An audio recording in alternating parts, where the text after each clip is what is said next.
looking forward to getting out for another winter hike, and the first thing I see is a lot of really tall, beautiful red pines. In the early 1800s, southern Ontario was mostly forest, but then settlers came and cleared forests for agriculture. They were so efficient that by 1860, there was almost no tree cover left. This led to soil degradation and erosion, and many areas became wastelands. Starting in 1871, the government of Ontario had several tree planting initiatives that have been quite successful. Red pine is excellent for reforestation. It grows on degraded soil and grows quickly. It's also mostly free from disease and pest problems. And how do we know these are red pines? Because of the red patches on the bark and because the needles are attached in groups of 2. After some time, the red pines improve the soil enough that species of hardwood trees can also grow in the area.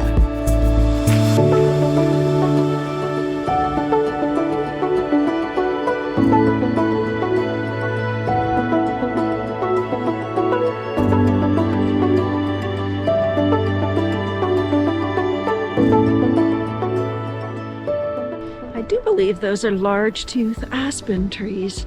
There's about 16 of them here in a little grouping. There is an owl up in that tree. It's not very often you get to see an owl. Oh, I wish I had my camera with my telephoto lens. I'll do my best to take a picture of it, but it won't be the best picture.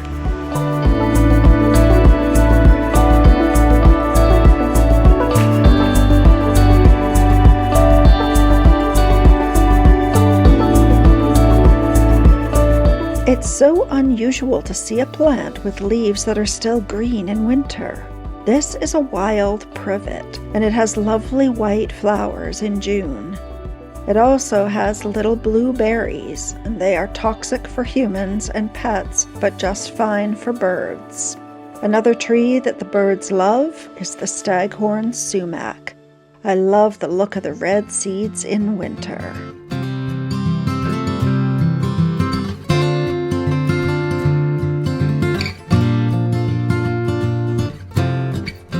So this is the bark of the black cherry. It has some rectangular plates on it, and I think I'd like to come back in the spring and see if I can see any cherries at the top of this tree. And look at this sprawling old tree. I thought at first it might be a sugar maple, but I could see way up high a few leaves still dangling on the branches. This is a northern red oak with those pointed lobes on the leaf. What a magnificent tree.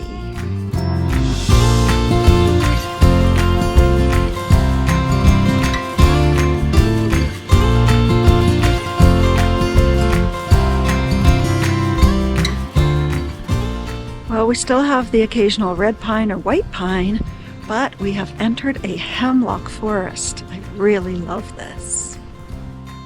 Eastern hemlocks grow where the soil is a little wetter, and one thing I really notice is the beautiful dark chocolate brown color of the hemlock bark in comparison to the light gray of many other trees. Just after the hemlocks, as you are heading back to the parking lot, and there's a large hill on your left, that is where the trail turns to the right to go over to Thornton Bales.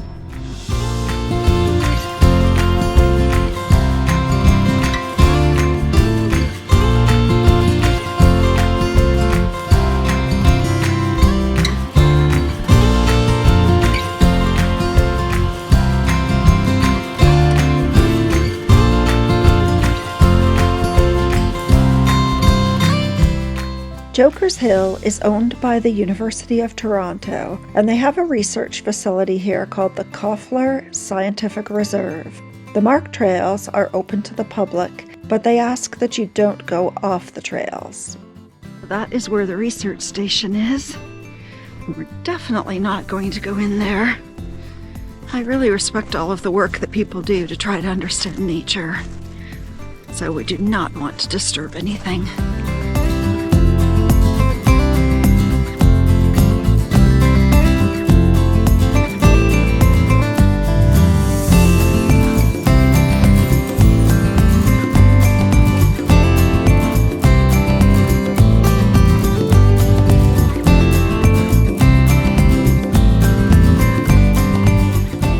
interesting that a sugar maple forest is so beautiful in the fall when the leaves change color, but in the winter, it's really kind of dull. Joker's Hill is connected to the Thornton Bales Conservation Area, which is where the 99 steps are. They will lead up that hill we see in the distance. The steps start here, but they are snow-covered. There's a small parking lot at the top of the hill, but that's not where I'm parked, so I'll be turning around. And it started snowing.